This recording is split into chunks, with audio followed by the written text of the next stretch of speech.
Alhamdulillah, luar biasa. Allahu Akbar. Yes. Oke, seperti biasa sebelum belajar kita harus Berdoa. Oke, siapa yang mau pimpin doa? Saya, Bu. Oke, boleh. Silakan Alia. Sebelum belajar, mari kita berdoa. Berdoa mulai. Rabbi zidni ilman warzuqni fahman. Amin. Oke. Sebelumnya seperti biasa, Ibu mau absen dulu ya. Yang hadir tunjuk tangan aja cukup ya.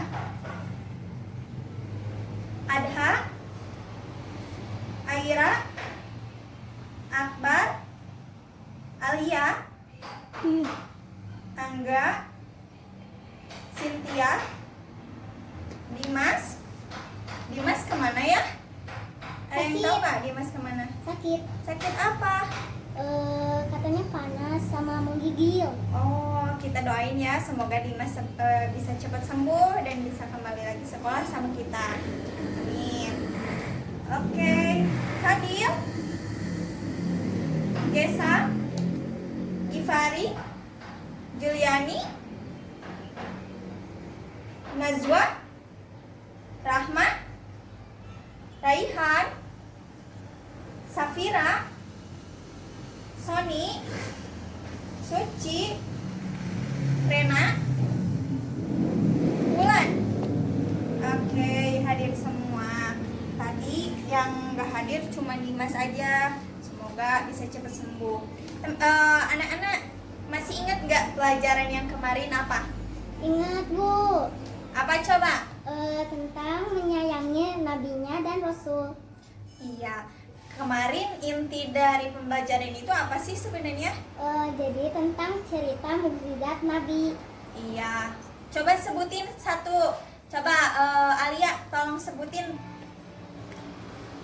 Nabi Musa dapat membelah laut dengan tongkatnya. Iya. Itu mukjizat Nabi Musa. Sebenarnya mukjizat itu bukti apa sih? Karena adanya Allah. Allah yang Maha Esa. Allah yang Maha Esa Maha sifatnya. kuasa, Bu. Oh, betul. Maha kuasa. Maha kuasa. Nah, pelajaran hari ini masih berkaitan dengan kekuasaan Allah. Kira-kira ada yang tahu nggak anak-anak? Kekuasaan Allah apa yang akan kita pelajari hari ini? Enggak, Bu. Semua geleng-geleng ada yang tahu? Enggak, Bu. Oke, kali ini Ibu akan kasih petunjuk. Yang pertama ada gambar apa nih? Ka'bah. Ka'bah. Oke, setelah Ibu kasih petunjuk yang pertama, kira-kira tahu nggak ini kekuasaan Allah apa? Gak ada yang tahu juga, Raiha? Alia? Oke, kalau gitu Ibu kasih petunjuk yang kedua. Ini dia. Gajah. Nah, kalau tadi yang pertama Ka'bah, yang kedua ada gajah. Kira-kira apa yang akan kita bahas hari ini tentang kekuasaan Allah yang berkaitan dengan gajah? Quran surat Al-Fil, Bu. Masa? Iya, karena surat Al-Fil yang artinya gajah. Pinter banget, hebat nih. Kalau gitu, Ibu mau tanya deh.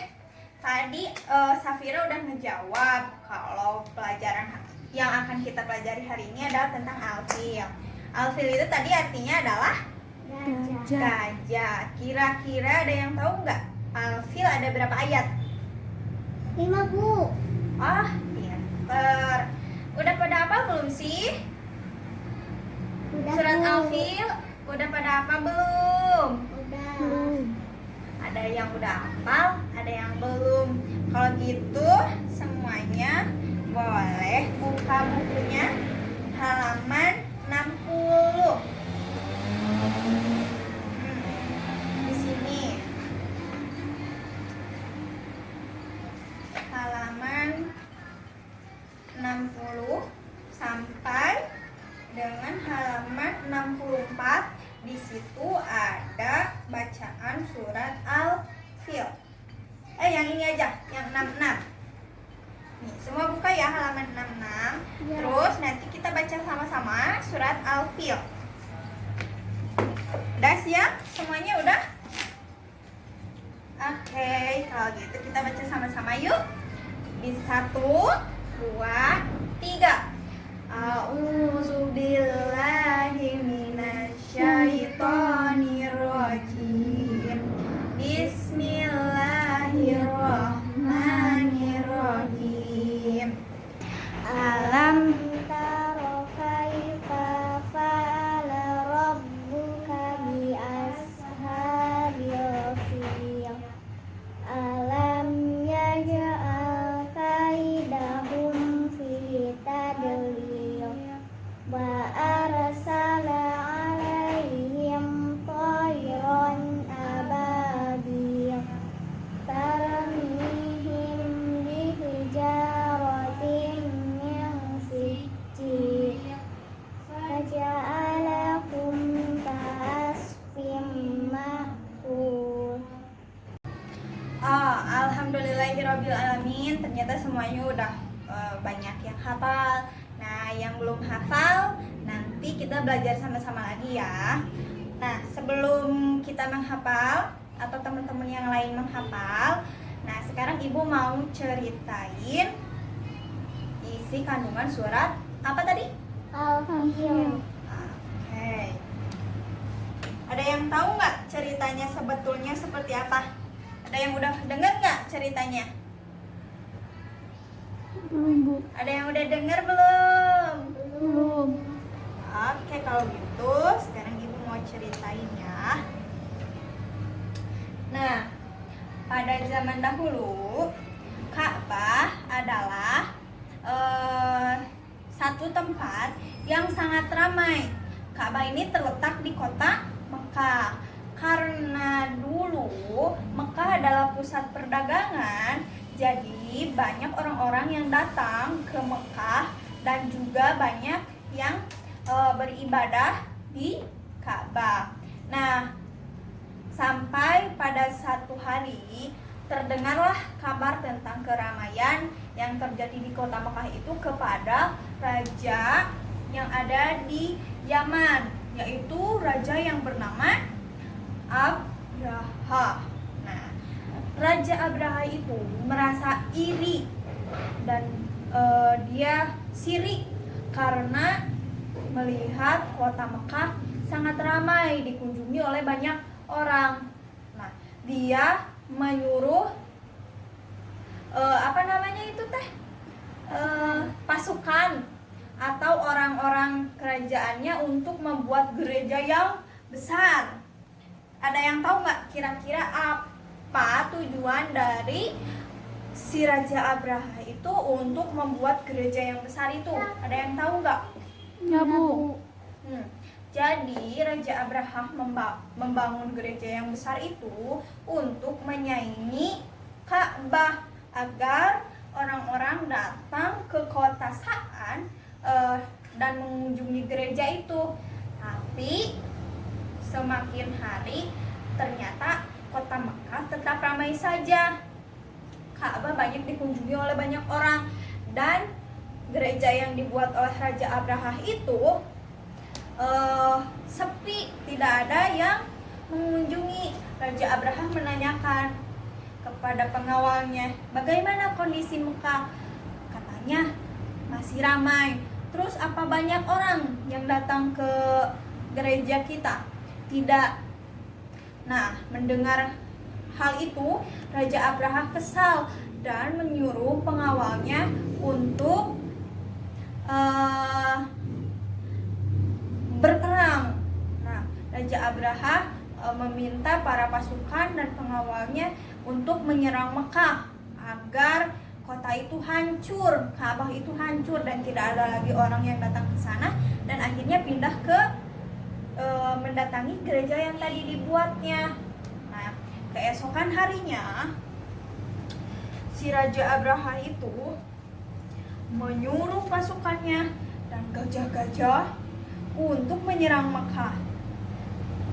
Kata Raja Abraha, ayo kita pergi ke Mekah. Nah, setelah sampai di Mekah, ini jauh kan ya, ini pasukan-pasukannya bersama Raja Abraha.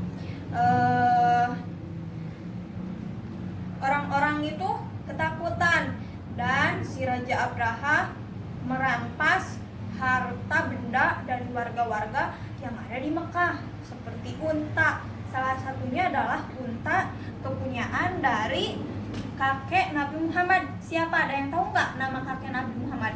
Abdul Muthalib. Pintar. Ya, unta-unta dari Abdul Muthalib itu dirampas oleh Raja Abraha.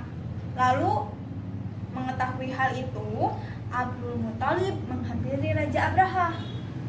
Wahai Abraha, mengapa engkau mengambil unta-untaku? Bisakah engkau mengembalikan unta-untaku? Kenapa engkau? Lalu Raja Abraha menjawab, kenapa engkau tidak akan menghalangiku untuk menyerang Makkah? Kata Abdul Muthalib, unta-unta itu milikku, sedangkan Ka'bah itu milik Allah. Jadi aku hanya meminta milikku saja. Nah, dikembalikanlah apa tadi namanya yang diambil oleh Raja Abraha? Unta. Iya, unta-untanya dikembalikan oleh Abraha kepada Abdul Muthalib. Lalu Abdul Muthalib dan warga-warga Mekah itu pergi untuk apa coba? Untuk menyerang. Bukan. Orang-orang apa, Bu? Mekah dan Abdul Muthalib pergi ke bukit untuk berlindung karena tahu akan diserang. Ketika Abdul Muthalib dan warga-warga Mekah pergi ke bukit, Abraha senang berkata kepada pasukannya, wahai pasukanku, ini adalah waktu yang tepat untuk menyerang Mekah dan Ka'bah karena orang-orang sudah pergi. Nah, lalu Abraha menyuruh pasukannya, pasukanku serang. Tapi ketika Abraha memerintahkan kepada pasukannya, si gajah-gajah ini itu tidak bisa bergerak. Kakinya itu seolah-olah diikat, tidak bisa bergerak. Kenapa, Bu? Ada yang tahu nggak kenapa? Enggak, Bu. Si gajahnya ini tidak bisa bergerak. Dia hanya tertidur saja seperti ini. Sedangkan Raja Abraha ingin sekali menyerangnya. Gajahnya tidak bisa berdiri, lalu kemudian muncullah pasukan burung-burung yang banyak ini. Ada yang tahu nggak ini namanya burung apa? Burung ababil, Bu. Iya. Kira-kira burung ababil mau ngapain ya? Pasukan burung ababil ini atas izin Allah datang menyerang pasukan bergajah dan melempari dengan membawa batu yang sangat panas sampai terjadilah penyerangan yang dilakukan oleh burung ababil kepada pasukan bergajah ini. Dia melempari batu-batu panas kepada para pasukan gajah. Dan sebelum sempat berlari untuk kabur dan pergi kembali ke kotanya, ke negaranya, pasukan ini lumpuh karena tidak kuat menahan panas. Bahkan dikatakan bahwa sendi-sendinya sampai copot karena tidak kuat menahan panas. Nah, Raja Abraha dan pasukannya akhirnya mati dan Ka'bah tetap terlindungi dan juga tidak jadi diserang oleh Raja Abraha beserta pasukannya. Nah, itu barusan adalah cerita tentang penyerangan Ka'bah oleh pasukan bergajah yang dipimpin oleh Raja Abraha. Nah, anak-anak kira-kira ada yang tahu nggak apa pelajaran yang bisa kita ambil dari cerita barusan? Iya, silakan. Sesuatu tidak akan terjadi tanpa izin Allah. Wah, hebat betul sekali. Ada yang lain? Saya, Bu. Oke, silakan Alia. Kita tidak boleh iri kepada orang lain. Kenapa Alia bisa berpikiran seperti itu? Karena tadi Raja Abraha iri sehingga dia ingin menghancurkan Ka'bah. Wah, betul. Jadi banyak sekali pelajaran yang bisa kita ambil dari cerita barusan. Yang pertama, betul, sesuatu itu tidak akan terjadi jika tanpa ada izin Allah. Lalu kita tidak boleh iri dengan apa yang orang lain miliki, karena rezeki itu sudah diatur oleh Allah Subhanahu wa Ta'ala. Bahkan sejak kita belum lahir, semuanya sudah ditentukan. Kapan kita mati, kapan kita celaka, kapan kita harus mendapat rezeki, semuanya sudah diatur oleh Allah. Nah, selain itu juga kita tidak boleh membuat kerusakan, karena kita itu harus hidup dengan damai satu sama lain. Oke, mengerti semuanya? Mengerti, Bu. Sekarang Ibu mau kasih tugas buat kalian. Kerjakan ya di sini. Iya, Bu.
Nah, cukup 4 saja dikerjakan sekarang ya.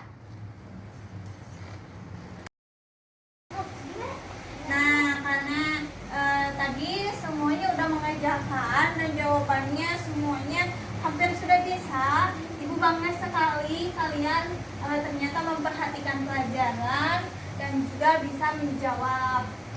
Nah, sekarang kita akan belajar bagaimana cara menulis yang benar, ya. Cara menulis huruf hijaiyah yang benar. Nah, Ibu akan kasih beberapa contoh. Contoh saja ya. Nah, huruf alif itu tidak boleh lebih, tidak boleh ngangkang juga. Tetapi huruf alif itu harus berada pas di garisnya. Itu. Huruf ba juga. Nah, huruf ba juga penulisannya harus pas di garis. Selain itu, huruf-huruf yang harus melambai. Seperti contohnya ini, huruf mim. Huruf mim itu, nah ini garisnya melambai. Lalu huruf lam, lam melambai. Huruf ro, ro juga kepalanya agak menonjol, tetapi kebanyakan melambai. Nah, yang ada di sini huruf na juga. Nah itu seperti ini. Jadi ada kepalanya yang menonjol, lalu lengkungannya itu melambai ke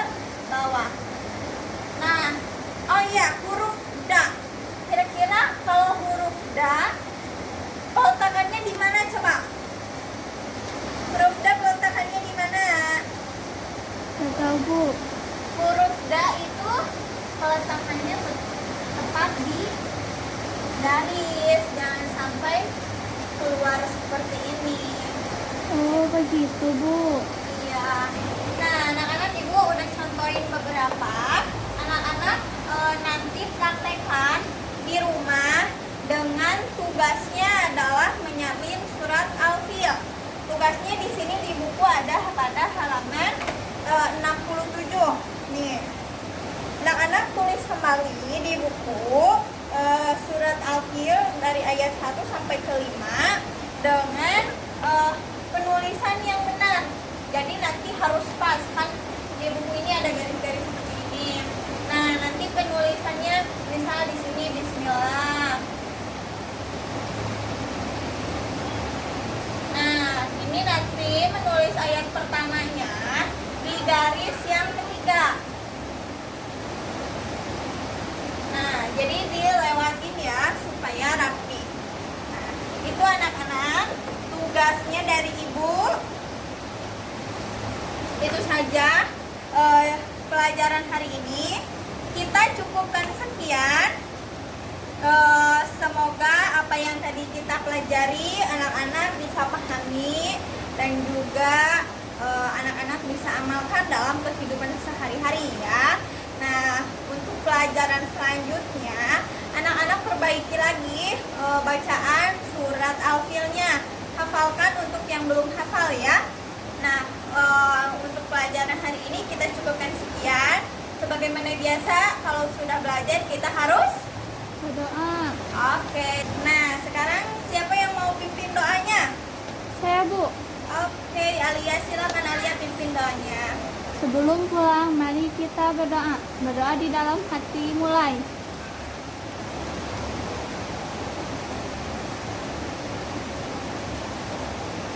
Selesai. Ya. Oke, alhamdulillah semuanya tadi berjalan lancar. Anak-anak ibu tadi sangat pintar-pintar sekali semuanya. Jangan lupa kerjakan tugasnya di rumah. Tugasnya perbaiki bacaannya, lalu juga hafalkan lagi untuk yang belum hafal. Dan tadi tugas di buku harus menyalin surat Al-Fil dengan tulisan yang benar ya. Nanti minggu depan dikumpulkan dan akan dinilai. Oke, cukup sekian dari ibu. Sampai berjumpa lagi minggu depan. Assalamualaikum warahmatullahi wabarakatuh.